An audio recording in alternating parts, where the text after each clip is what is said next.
Madame Cathy Racon-Vouzon. Vous êtes très engagée sur ces questions de mécénat et de philanthropie, et vous posez deux vrais sujets. Le premier, c'est celui de la mesure de l'impact, pas uniquement de la philanthropie, mais du don en général, et même, j'ai envie de dire, de l'investissement dans les associations.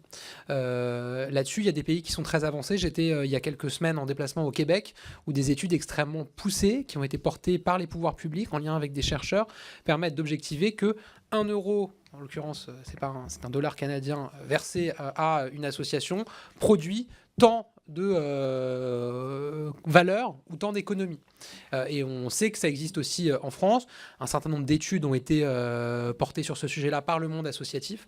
Et moi, ce que j'ai annoncé dans le cadre de ma feuille de route développement de la vie associative, c'est mon souhait qu'il y ait une vraie étude d'ampleur portée par les pouvoirs publics. Nous avançons sur ce volet-là avec en lien entre l'INGEP et l'INSEE.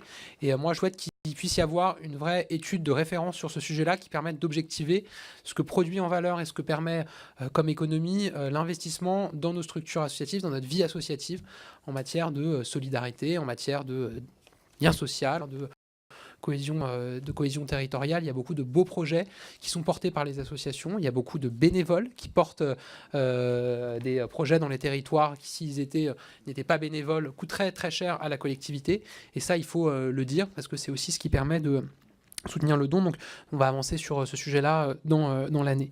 Vous posez ensuite une autre question qui est celle, finalement, de la difficulté à avoir une lisibilité sur les enjeux de mécénat entre les différents ministères, ce qui est un vrai sujet, puisque les règles de déduction fiscale sont fixées évidemment mon ministère, mais par Bercy. Donc c'est vrai que ça nécessite un vrai travail interministériel.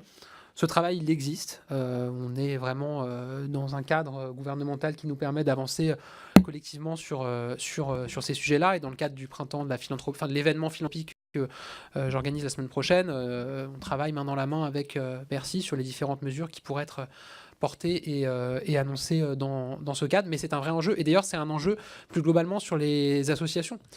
Finalement, je suis en charge de la vie associative au gouvernement, mais l'essentiel des subventions versées aux associations le sont par les différents ministères, la santé pour le médico-social, la solidarité, la transition écologique et solidaire pour l'environnement, et je pourrais citer la culture évidemment pour la culture et le patrimoine. Voilà, donc je pourrais citer tous les domaines, et donc c'est vrai que c'est un challenge que de réussir à avoir une politique lisible qui embarque tout le monde. Je crois que c'est aussi une des raisons qui ont poussé le président de la République et le Premier ministre à me nommer spécifiquement sur ces questions-là, et j'espère que nous avançons sur ce sujet-là. En tout cas, je mobilise tous mes efforts pour y parvenir, mais c'est un vrai enjeu.